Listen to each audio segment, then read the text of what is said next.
Ouija boards. The very mention of them can evoke a sense of unease. Even the name sends shivers down your spine, a primal reaction rooted in ancient fears. Why? What is it about this simple board with letters and numbers that terrifies us so deeply? Is it the unknown or something more sinister? It's more than a game. It's a portal, a gateway to realms beyond our understanding, a doorway. And sometimes, what lies on the other side wants in, seeking to cross the threshold into our world. For centuries, cultures worldwide have feared contacting the spirit world, understanding the potential dangers. They knew the risks. They understood the delicate balance between our world and the next, a balance that could easily be disrupted. But we, in our modern arrogance, often forget these ancient warnings, believing ourselves to be above such superstitions. We scoff at the warnings, dismissing them as mere superstition, relics of a bygone era. Yet we are drawn to the unknown, enticed by the thrill of the forbidden, the allure of what lies beyond.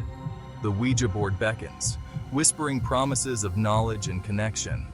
But at what cost? What are we truly risking? The stories we're about to explore reveal the terrifying truth. Playing with the Ouija board is like dancing on the edge of a razor blade, a perilous endeavor. It's a gamble with your soul, a risk that many are unaware of until it's too late. Are you ready to hear the whispers in the dark? To confront the unknown? To confront the chilling reality of what happens when the veil between our world and the supernatural is lifted? Proceed with caution, for the truth is not for the faint of heart. What you're about to read may change the way you see the world, and what lurks just beyond our perception, in the shadows of our reality. Curiosity is a powerful force. It drives us to explore, to question, to understand.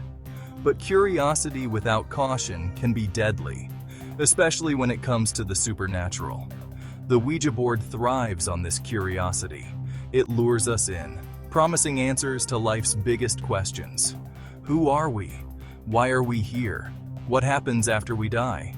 We gather our friends, huddled in the dark, the glow of candles casting flickering shadows on the walls. Nervous laughter fills the air as our fingers lightly touch the planchette. The atmosphere is electric with anticipation. We ask our questions into the darkness, our hearts pounding in our chests. At first, it seems harmless. The planchette moves slowly, spelling out silly answers, fueling our skepticism. But then it happens. The movement becomes urgent, forceful. The answers take a sinister turn. The temperature drops, and an icy hand seems to grip our spines. We feel it then, a presence, watching, listening. But by then it's too late. We've opened the door. Mirrors, portals to the soul, or reflections of our deepest fears? The legend of summoning Lucifer through a bathroom mirror using a Ouija board is the stuff of nightmares. It speaks to our primal fear of the unknown, of the darkness that may lurk just beyond our reflection. Imagine this, the cold, sterile environment of a bathroom, the only light emanating from a single flickering candle. The air is thick with anticipation, tinged with the metallic scent of fear. You stand before the mirror, Ouija board balanced precariously on the sink. Your heart thunders in your chest. The ritual begins. You chant the words, your voice trembling, each syllable drawing you closer to the precipice of no return. The room grows colder. You glance at the mirror and see it, a fleeting shadow, a distortion in your reflection. Is it your imagination, or has something crossed over? Section 4. Whispers in the Dark, Sarah's story. Sarah, a college student with a thirst for the unknown, convinced her friends to try a Ouija board session in her dorm room one rainy Friday night. They huddled together on the floor, giddy with nervous excitement, the air thick with anticipation. At first, the planchette moved slowly, spelling out their names, answering trivial questions. They laughed, attributing the movement to their own subconscious. Then it changed. The planchette darted across the board, stopping at the word "beware." A cold draft snaked through the room, extinguishing one of the candles. The girls gasped, their laughter dying in their throats. Sarah, emboldened by the sudden shift in energy, pressed on, demanding to know who they were communicating with. "Who are you?" she asked, her voice barely a whisper. The planchette moved with a vengeance, spelling out a single chilling word: Lucifer. Section 5. The Unseen Guest. Mark's Encounter. Mark, a skeptic by nature, scoffed at the idea of the supernatural. He was the kind of person who needed solid evidence to believe in anything beyond the physical world. He considered ghost stories and Ouija board tales to be nothing more than elaborate pranks, designed to scare the gullible and entertain the imaginative. To prove his point, he decided to hold a seance in his grandmother's attic, a place steeped in family lore and rumored to be haunted. The attic had always been a source of eerie tales passed down through generations. Armed with a dusty Ouija board, he found tucked away in a cobweb-filled corner, he gathered his friends, determined to debunk the myths once and for all. His friends, though hesitant, agreed to join him in this quest. The attic was dark, lit only by a single bare bulb hanging precariously from the ceiling. The dim light cast long, eerie shadows that danced on the walls. The air was heavy with the scent of decay and the weight of unseen eyes. It felt as though the very walls were watching them, waiting for something to happen. As Mark placed his fingers on the planchette, he felt a shiver run down his spine. It was an involuntary reaction, one he quickly dismissed. He ignored it, attributing it to the cold. After all, the attic was drafty, and the temperature had dropped significantly since they arrived. "Is anyone here?" he asked, his voice echoing in the stillness. The planchette remained motionless, and the silence was almost deafening. Mark smirked, about to declare victory, when suddenly the room plunged into an unnatural darkness. It was as if the very light had been swallowed by the shadows. The light bulb shattered, sending shards of glass raining down on them. The sudden darkness and the sound of breaking glass sent a wave of panic through the group. A blood-curdling scream pierced the darkness, followed by the sound of heavy footsteps retreating into the shadows.